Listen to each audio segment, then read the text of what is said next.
Hey y'all, this is your girl Nadia. It's me, Coach T. And we are two average people. Yes, we are. We are back. And today we're going to talk about something that has been talked about a lot recently, I feel. And that's narcissism. Babe, growing up, when I say growing up, but let's say in my 20s or even in my early 30s, I really never truly understood what narcissism was. Yeah. Like, I feel like it was a word, at least in my experience, it was kind of thrown around as somebody who really, like, it was like you're vain. And then the next step up was like narcissism, right? But I never really realized the trauma that narcissism has caused in people's lives over time. And as you know, we've heard about it and people are talking about it. It's like, this is a real thing. This is a real issue. Yeah. But I'm not going to say more. Let's just watch this clip about what narcissism is. Hey Jim, so what's the definition of a narcissist? A narcissist is somebody who basically lacks empathy for other people. They can have a lot of empathy for themselves, but really only for themselves. A narcissist is somebody who tends to have a grandiose vision of themselves. An overt narcissist, the type that we're more familiar with, are the kind that are always telling you and everybody else how great they are, that they're better, smarter than everybody. There's also a covert form of narcissism where that grandiosity comes out more in kind of passive-aggressive ways. The hallmarks of narcissism are the grandiosity, the superiority, lack of empathy, and also things like manipulation and attention-seeking. That was such a great definition. Yeah, that was very clear. And as I've taken some time to learn about it and you hear about it so much, it's like a real internal issue. It is a diagnosis. It is a mental diagnosis. And I didn't know that. That part, I knew it the way you knew it, as like a colloquial definition of somebody who just thought too highly of themselves. Right. But no, it's an actual thing where effectively, chemically, they can't control. Like, it is what it is. So what happens when a narcissist ends up in a relationship? And how you would think that somebody who is a narcissist, like, it will be very apparent at first, right? Like, yeah, we're going to dodge that bullet because you think too highly of yourself. So I'm not necessarily going to, but it's not always the case. It's not, because I think on one hand, the narcissist has traits that are kind of easily sussed out from that perspective. They are also not stupid people. And they understand, in order for me to get what it is that I'm looking for, I need to mask a lot of what it is that I am on the inside. And I think part of that mask comes out not as a hiding themselves, but as kind of going through like a rotation or a cycle. You start in a particular way in a relationship. And a lot of people talk about love bombing from narcissists, and understanding that it's an over exaggeration of pouring out of love and affection to your individual who you're in a relationship with. Yes. And for some people, particularly in vulnerable emotional states, that's very tempting one way or the other. And you can look past a lot of red flags being love bombed. And now that we have a name for it, I'm sure a lot of people can be on the lookout for what it is. But let's just keep that 100. That's going to be hard for a lot of people to get past. Absolutely. Because here you are in this relationship where you're starting to date this person who just seems so amazing in so many ways, right? Yeah. They're just accommodating, they're loving, they're caring, they're open to, new ideas, fun, all exciting. But you're being loved bombed. Yeah. How are you supposed to go into a relationship with your guard down, into this relationship with this person who's so amazing, to only realize that you're being loved bombed? I feel bad, because I think the only way that you can really identify it is if you've been in the relationship, if you've been with a narcissist before. And that's the hard part, because unfortunately, a good amount of people that we know, individually and together, have been in relationships with people they consider as narcissists. Mm-hmm. And I'm not here to diagnose nobody or to count anybody right or wrong, but it is kind of startling How many people can say that, provide proof, at least from their way of thinking, that is like validatable? Like you can look back and they show you the text, they show you the videos and audio of the things that they've captured, and they're able to say, this is why I think. And that's hard to get past. That's tough. That is, because you're really... right. I know intelligent people who are versed in what makes a narcissist who still fell into relationships with narcissists. Mm-hmm. And it's something that we can't necessarily easily get past, and it's something that we can't easily just push aside, because too many people fall in a prey to these people. And too many people are in a position where they're just going to get taken advantage of again and again and again. But do you think that, to your point, like it's unfortunate that... Yeah, it's unfortunate. I mean, because you can't always avoid it. Do you think that there are warning signs for people to avoid, and we're not experts in narcissism at all, not right? At all. This is not stuff that we're trying to talk. These are just us, how we talk to each other. We're just talking to you. We're talking to you. So we're not experts, but do you think there would be signs for people, like somebody who is totally oblivious to what a narcissistic personality would look like? Are there signs there that... Yes. Red flags? I mean, hindsight, sure. You look back and be like, yeah, that was a red flag. But before, are there signs there that you can say, you know what, that's a narcissist? Because how do you identify, okay, no, my guard is up because of my past relationship, so I'm going to cut him or her out. But no, this is actually a narcissist, I need to cut him, or like, it's so hard. So like you said, love bombing is one aspect or tool that a narcissist will use. Mm-hmm. Gaslighting is another one, making things I've heard that. Your fault, or making you feel like your reality isn't reality, or making you feel a way about it. There are many different characteristics and traits that a narcissist will use in order to prove who it is they are in the moment, or to deflect blame. I think, not to cut you off, but I think there's things that they present in the beginning, like the love bombing, but he had also mentioned talking about themselves a lot.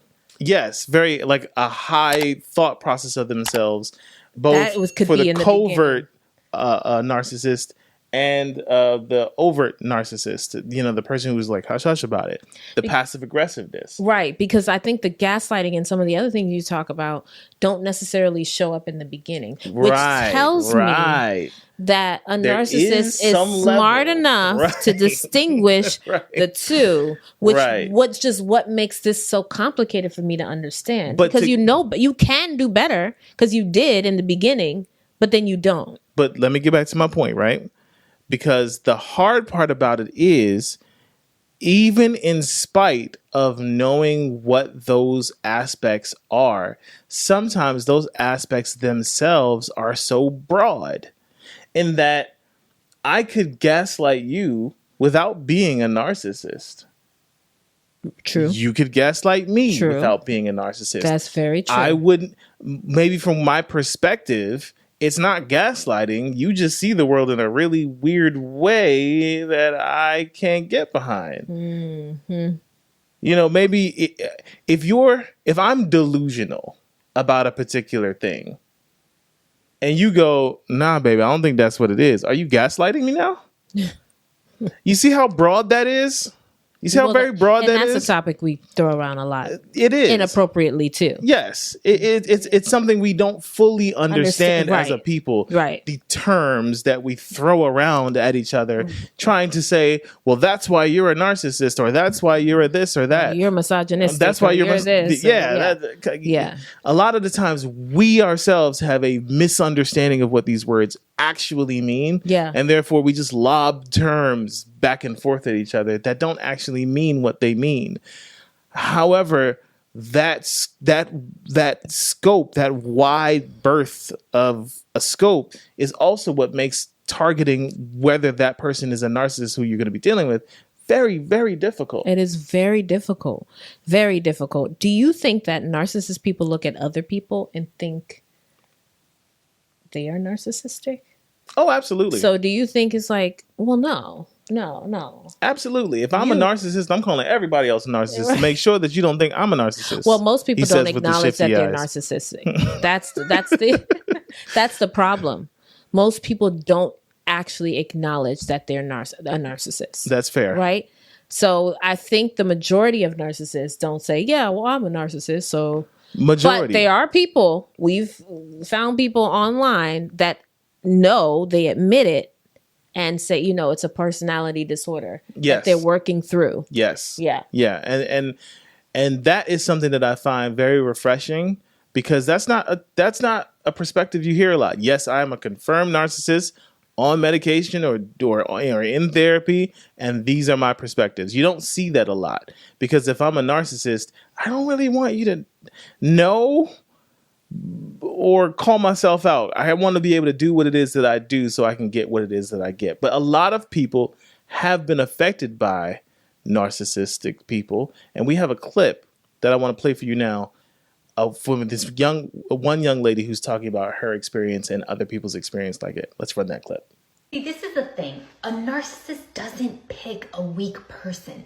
They pick a resilient, a smart, an amazing, a passionate person. And then the manipulation is to break you down and to use your empathy against you. Survivors of narcissistic abuse are warriors. They are the strongest person that you could possibly imagine. I mean, think about all of the crap that they put up with for years and years. Remember, it is the narcissist's job to make you feel small, to put you down so that you can stay and not go anywhere. That's all the game is. So, from her perspective, and I always find it weird when people say survivors of a thing that doesn't normally kill you. I find it kind of weird. But aside from that, I think a lot of what she said is pretty accurate. And from what I've seen, it's definitely something that I've even been surprised by. Mm-hmm. Some of the people that have been caught up in webs that have been thrown by narcissists, and they find themselves caught up in it. I'm like, wow, I would never have expected that. But that's exactly right. She's right. They find the people who are strong, the people who are resilient, the people who can take it. Yeah, it's not anything wrong with the person who found themselves with a narcissist. Right. Nothing was wrong with them. No, they didn't necessarily, do anything wrong in their relationship or whatever the case may be. If anything, y'all fought like hell, whoever you are, wherever you are. Right. A lot of the time. Yeah. So it wasn't like, oh God, they didn't see this or they didn't see that or they didn't see that, because you don't always see it. You don't always know. Again, until you've probably been in that relationship and you're like, oh, I see what's happening. I see it now. Here, right? I see it now. So you find yourself in this relationship and you're like, how did I get here? And, you have to find your way probably out of that relationship eventually, but it doesn't mean that there was anything wrong with you at the time. And I want to be clear, when we use the word relationship, I know this is a podcast about relationships and marriage, but honestly, relationship is just the way you interact with another person. Mm-hmm. I mean, if you've ever had a narcissistic parent, you know what I'm talking about. Yeah. You understand it, that it's not just it's the same thing. Yeah. It's the same thing. Yeah. The gaslighting, the love bombing, you get it, right? And it's anybody who is in a relationship with a narcissistic person finds themselves in these particular situations. And with a parent, it's particularly hard because there's no real way to divorce yourself from your parent for real, because you are a part of them as much as they are a part of you. I mean, eventually, but even then, the remnants of the behavior and the toxic thought processes are there. Your guard is always going to be up around it, because how could it not be? Right. So it's one of those things where no matter which way you turn, a narcissistic person in your life or in your sphere can definitely cause such a ripple throughout your whole life that it becomes just damn near impossible. And it's such a sensitive topic, y'all. Like I especially for people who have been in it. Like, again, we aren't experts, but I No. truly underestimated how serious this is. And I think that's the point. We underestimated it. And now that we don't, or now that we have some experience, or we know people who have, or have dealt with situations, it's hard to ignore. It's hard to ignore. It's hard to ignore. I mean, we're seeing it, we're living it. It's hard to ignore. Yeah. So take some time, y'all, and do some research on this one. And tell us about your experience with a narcissist. Yeah, If you've ever had an yeah. experience with, please tell us about it in the comments. We want to know. We want to hear Yeah, about we your wanna stories. hear. It's important to us because this is something that no matter what, once you are in relationship with another person, whatever that relationship might be, friends, lovers, parents, whatever it may be, you are affected. You are absolutely You are affected. and this is something that, you know, if you find yourself at a stopgap in your relationship, you're like, no matter what I do, it's not good enough. It's not, you know, it's just not enough. You know, you may have to sit back, and this could be one aspect. Now, I'm not saying to go around and just automatically call your person or your spouse a narcissist, right? It's deeper than that, but take some time, do some research on narcissism and really read up about it. You'll be surprised the amount of information that is Yes. available. There's a lot of information. You will that's out there. clearly know based on what you can find whether you're in a relationship with a narcissist, or like Tobari said, if you have a parent that's a narcissist, or a sibling, or, you know, even a friend, right? Even a friend. So Even a friend. So take a minute, tell us about your story. We really, really, really want to hear it, and we want to know what it is you think. And we also want you to like and subscribe, share this video with your friends, have a conversation about it, and remember, we're better together. Peace, y'all.